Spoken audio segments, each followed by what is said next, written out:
کہ جب محبت کرنے والا محب اپنے محبوب کے تذکرے میں رہتا ہے تو اسے وقت کا اندازہ نہیں ہوتا. اسی لیے لوگوں نے کہا قیامت کا دن اگرچہ 50,000 سال کا ہو، اگرچہ 50,000 سال کا ہو، لیکن جو لواء الحمد کے نیچے آ گیا وہ میرے مصطفیٰ کی شان بیان کر رہا ہوگا. یہاں تک کہ قیامت کا یہ 50,000 سال کا جو ایک دن ہے، روایات میں بتایا گیا ہے عاشقان مصطفیٰ کو ایسا لگے گا جیسے بجلی چمکی اور ختم ہو گئی. لوگ کہتے ہیں قیامت آئی بھی اور چلی بھی گئی.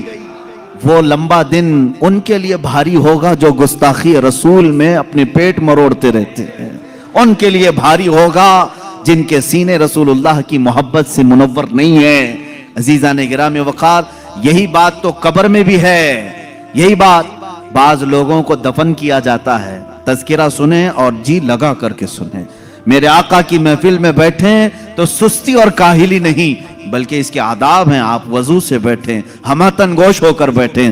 ہلکی سی بھی سستی آئے تو اپنے آپ کو کوسیں کہ نہیں، میں مصطفیٰ کریم کی میلاد میں بیٹھا ہوں، میرے آقا کے تذکرے میں بیٹھا ہوں.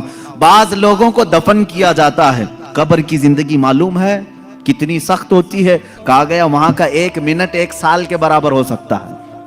مردے پر وقت ہی نہیں گزرتا، وقت ہی نہیں جاتا. وہ روز انتظار کرتا ہے، روز انتظار کرتا ہے. لیکن بعض میتیں وہ ہیں جن پر وقت بہت تیزی سے گزر جاتا ہے.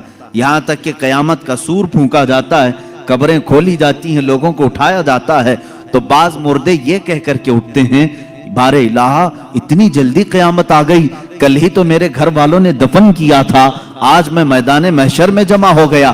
جبکہ وہ 500 سال سو چکے ہوں گے، 1000 سال سو چکے ہوں گے. فرق کیوں؟ بعض مردوں پر وقت نہیں بیتتا، بعض لوگوں پر وقت تیزی سے چلا جاتا ہے.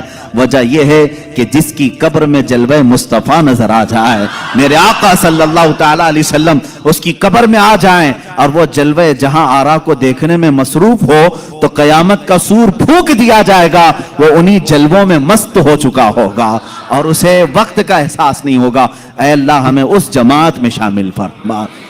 اب ہم معجزات مصطفیٰ صلی اللہ تعالی علیہ وسلم کی طرف چلتے ہیں. اللہ کے نبی صلی اللہ تعالی علیہ وسلم کو میرے مولا نے جو معجزے دیے تھے وہ الگ الگ ہیں. حسی معجزے، معنوی معجزے. آپ صلی اللہ تعالی علیہ وسلم کا سب سے بڑا معجزہ کیا ہے میں اس کو آخر میں عرض کرتا ہوں، لیکن ایک بات یاد رکھیں، حضور کی پوری زندگی معجزہ ہے. سب پوری زندگی معجزہ ہے. آپ کے جو بیانات ہیں وہ حدیثیں وہ معجزہ ہیں. حضور پاک صلی اللہ تعالی علیہ وسلم کا چلنا پھرنا اٹھنا بیٹھنا سب معجزے کی شکل میں ہے. اس لیے کہ اس طرح کی چیزیں عام آدمی کر نہیں سکتا. جو یہ دعویٰ کرے کہ میں حضور کے برابر ہو سکتا ہوں، معاذ اللہ رب العالمین